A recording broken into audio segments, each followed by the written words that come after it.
A movement emerged from the ruins of the German Empire that changed 20th century history. It took National Socialism 13 long years from its founding as a party to seize power in 1933 amidst great political and social chaos. But far was Adolf Hitler at the time of being appointed as Chancellor of Germany from having the unique and undisputed leadership of the country. The Communist parties, Social Democrats, and other variants continued to lead public life. The conservatives and centrists were not to be trusted. Various high-ranking officers of the army and high-level businessmen still viewed Hitler and the governing party with distrust. The National Socialist was far from being a monolithic bloc, as it had more revolutionary and radical factions such as the Brown Shirts faction, led by Ernst Röhm, one of the most powerful men in Germany at the time and a faithful servant of the National Socialist cause, but a fatal outcome awaited him.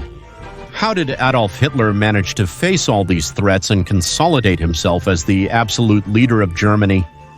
How did he confront the external and internal dissent within the party? Today we are going to learn about the not-so-well-known history of the controversies, intrigues, and purges of the early years of the German Third Reich. This is Reynaldo Carrillo from the New Encyclopedia. I remind you that your support is crucial for us to continue this work. Simply by leaving your comments, liking this video, and sharing the material with all your acquaintances. Without anything else to add, let's get started. After Germany's defeat in World War I, the nation transitions from being an empire-status monarchy to a parliamentary republic. This period, known as the Weimar Republic during the 20s, would be marked by a deep economic depression, social deterioration, constant cabinet changes, and a growing political confrontation in the streets. Liberals, social democrats, conservatives, socialists, anarchists, among others, fiercely vied for power. These were years of separatist insurrections, paramilitary organizations, assassinations, worker strikes, and coups d'etat, which were a reflection of a society whose order and national direction had been lost. It is in this environment of distrust and violence that in October of 1919 the National Socialist German Workers' Party emerged, which gathered among its ranks agents from various political currents who were dissatisfied with the parties and with the German political direction of the time. The main common points of the party were an exalted nationalism, the rejection of Marxism and capitalism, and the desire for redemption of the German people. Worker against the foreign enemies who were parasitizing him. The original core of the party was in old soldiers from World War I and members of the new nationalist armed groups that had formed to fight the communist revolts in Germany. In its early years, the party was creating its own militias and armed bodies, like the famous SS, which would gain great size and power under the command of Heinrich Himmler, and the famous Brown Shirts, or the Sturmabteilung with which the party would have tried its own coup d'etat. In 1923, known as the Munich Putsch, the Brown Shirts would also gain great size and power under the leadership of Ernst Röhm. He was a famed war veteran who was there from the early days of the National Socialist Party and who was very close to Hitler from the beginning. Adolf Hitler, a controversial and effusive politician, was the one who would take the reins of the party to position it. By the late 20s and early 30s, with meteoric growth as one of the most important political forces in the country. But it was not a totally unified movement, as there were the serious internal struggles to decide the direction the party would take. There was one to the left of the National Socialist Party, led by Gregor Strasser, which was more socialist and anti-capitalist in nature. Gregor Strasser was, after Hitler, the second major figure who disputed leadership in the National Socialist Party. Gregor Strasser proposed a more anti-capitalist and unionist economic and political program, and a more radical and revolutionary socialism than that of his party peers. On the other hand, figures like Hermann Göring, Heinrich Himmler, and Reinhard Heydrich made up a right wing of the party, led by Adolf Hitler himself. It was a faction aligned with the army and conservative politics. They were not liberals or capitalists, but they were more open to reconciling with the bourgeoisie and the old German aristocracy. Originally, they combined ideas such as opposition to Marxist socialism, contempt for elements considered foreign to German culture, the restoration of the German Empire, and the idea of putting the economy at the service of national interests through state direction. Finally, there was a third faction of the party made up of the brown shirts and led by Ernest Röhm. This faction, they really declared themselves and behaved loyal to Adolf Hitler, but they were more radical regarding the changes they believed should be made in Germany. For example, they believed in the total displacement of the old high command of the army and much of the old German aristocracy. In 1932, the National Socialist Party had won the popular vote, but lacked the parliamentary majority needed to form a government. Political and economic chaos reigned in the streets. By 1933, the president of the German government was Paul von Hindenburg, and the chancellor of Germany was Kurt von Schleicher, the last chancellor of Germany before the Führer took over that position. He hasn't written any party. Chancellor von Schleicher made a move that sought to put Gregor Strasser, from the left wing of the National Socialist Party, as the new vice-chancellor of Germany, replacing Franz von Papen, who was a significant conservative politician and ally of National Socialism. However, the strategy is unsuccessful, as seen in the 1932 elections. Hitler's wing asserted itself as the majority within the National Socialist Party, and Gregor Strasser simply decides to step aside and distance himself from politics. Hitler thus allies himself with Franz von Papen and manages to form a parliamentary coalition that, together with the pressure from important sectors of German society, get the government president, Paul von Hindenburg, to appoint Adolf Hitler as the new Chancellor of Germany by January of 1933. In this way, Hitler forms a coalition government with National Socialist ministers and some ministers from the Conservative Party. It is at this moment that the process that the Germans have called in their translation as the synchronization process began, in which the gradual dismantling of the Weimar Liberal Republic began by the establishment of the Third German Empire, under the values of the National Socialist Party and the leadership of a great leader. However, when the Nazis came to power, their project still faced significant threats. On one hand, direct enemies such as communist, social democratic, and liberal groups remained active in German politics. On the other hand, adversaries from the Conservative Party and sectors of the army viewed Hitler with suspicion. And finally, within the party, there was still a dissent to the left of Gregor Strasser, no matter how removed he was from politics. And at the same time, much more important still, there was a growing mistrust with the power he was gaining. Ernst Röhm, as the leader of the Brown Shirts, the largest organization in the country with 3 million members. So Hitler's right wing set to work in the face of this situation. Although Hitler was the new chancellor, as we said, he still did not exercise majority control over the German state. Inside and outside his party, there were sectors of German society that remained on the sidelines of his propositions. Much of the German armed forces remained loyal to Hindenburg, keeping their distance from the National Socialist government in the early years. Despite this, many officers were intrigued by Hitler's proposals to return the armed forces to their former imperial glory. Despite the numerous threats, he took office. Hitler focuses first and foremost on eliminating his most direct rivals, the Marxist groups and all their derivatives. With the synchronization process of the new government just beginning, the political chaos in the streets had not disappeared.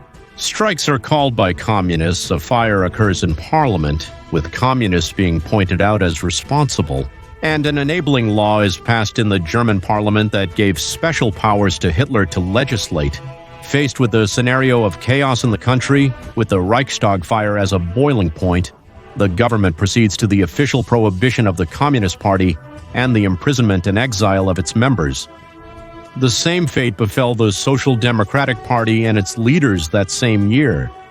After these events, the remaining parliamentary representatives who were not from the National Socialist Party decided to dissolve their political parties to avoid persecution. The Communists and the Social Democrats, who were the most problematic, were reduced. The new peace imposed by the regime was viewed favorably by the German army. However, the armed forces would also be subjected to a purge process.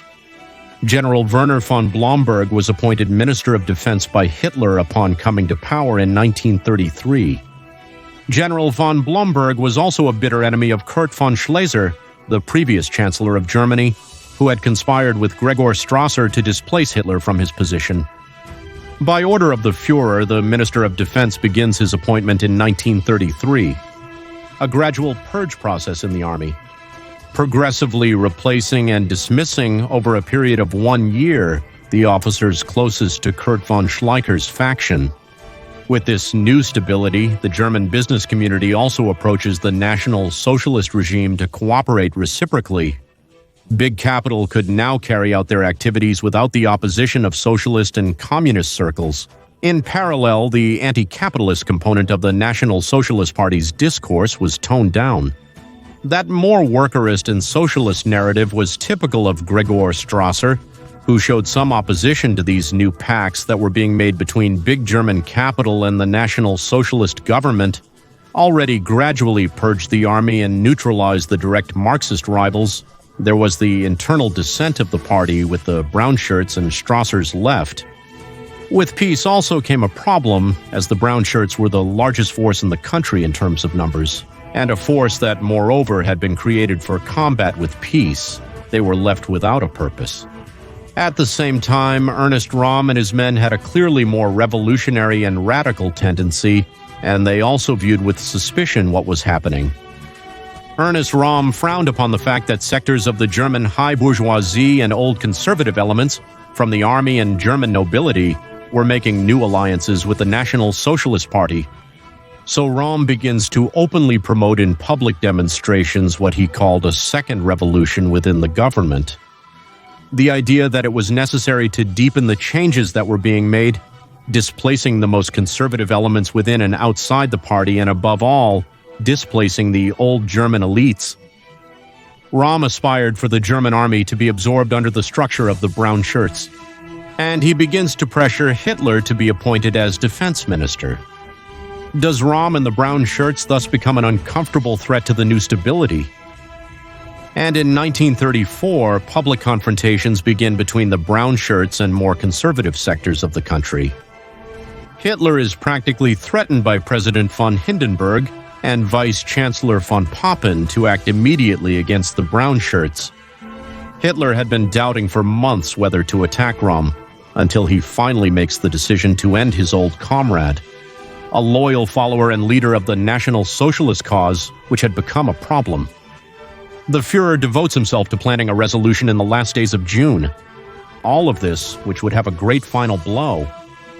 Hermann Göring, Joseph Goebbels, and Heinrich Himmler are excited to receive the news that Röhm would finally be eliminated. In this way, Hitler is making all the preparations for what would officially be called Operation Hummingbird. Heinrich Himmler and his assistant Reinhard Heydrich would be key in this operation. The SS draft a file that would serve to prosecute Röhm and all the high-ranking officers in the brown shirts. There they accuse them of planning a coup against the German government, and they distribute this file to the trusted officers of the government, the GSS and the army. In this file, they are accused of receiving French funding to carry out a coup against Hitler. And they also highlight the open attraction and regular practice of relationships between men, from the lower to the upper ranks of the brown shirts. Meanwhile, in the days leading up to the final blow, Hitler is also securing the support of the main members of the army. On their part, the high-ranking National Socialists make a list of the brown shirt members who needed to be neutralized in one night, along with other people who were not brown shirts, but who had outstanding issues and needed to be neutralized as well. At the end of June, while he was present at a somewhat tumultuous marriage, Hitler, with a call, summons the leaders of the brown shirts to an emergency meeting at the Hansel Bauer Hotel in Munich. By the 30th of June, 1934, at 4 a.m, Hitler and his circle fly to Munich. First, they arrest the chief of Munich police and some of the brown shirts leaders who were there. And on the outskirts of the hotel where Röhm was summoned, a large group of SS members and Munich police gather. Ernest Röhm, already sensing what was happening, was accompanied by armed men. waiting to confront the government agents who were going to arrest him. But Hitler himself appears and yells at him that he is under arrest. In this way, Röhm is forcibly subdued along with other leaders of the Brown Shirts and is sent to Stadelheim prison. Simultaneously, at a Munich train stop, members of the GCS arrest another group of brown shirt leaders who are arriving at the place. The report also recounts how the GCS squads found members of the brown shirts in the hotel, among them the leader of the GSA Breslavia, Edmund Heines. Lying with other young brown shirts in the room, Heines and his companions were immediately killed, in the room by orders of Hitler himself. Many members of the brown shirts who were not purged in that raid were later persecuted by the SS. Joseph Goebbels, who had accompanied Hitler to the hotel, leaves for Berlin for the final phase of Operation Hummingbird, which would take place that same day. Because this was not limited to purging only the brown shirts. On one hand, former adversaries from the party's left, like Gregor Strasser, who had been retired from politics for a year since his failed attempt to become vice-chancellor. He was imprisoned in Berlin by GSS agents and taken to a basement in the Gestapo, where he would be riddled with bullets by several agents, including directly by Reinhard Heydrich. Conversely, he would also ensure the removal of conservative politicians he lost trust in.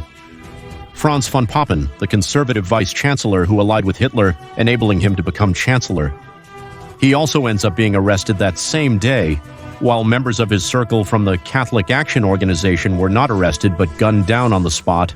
Von Papen was put under arrest for several days, and Hitler would force him to resign from his position as vice-chancellor in exchange for sparing his life.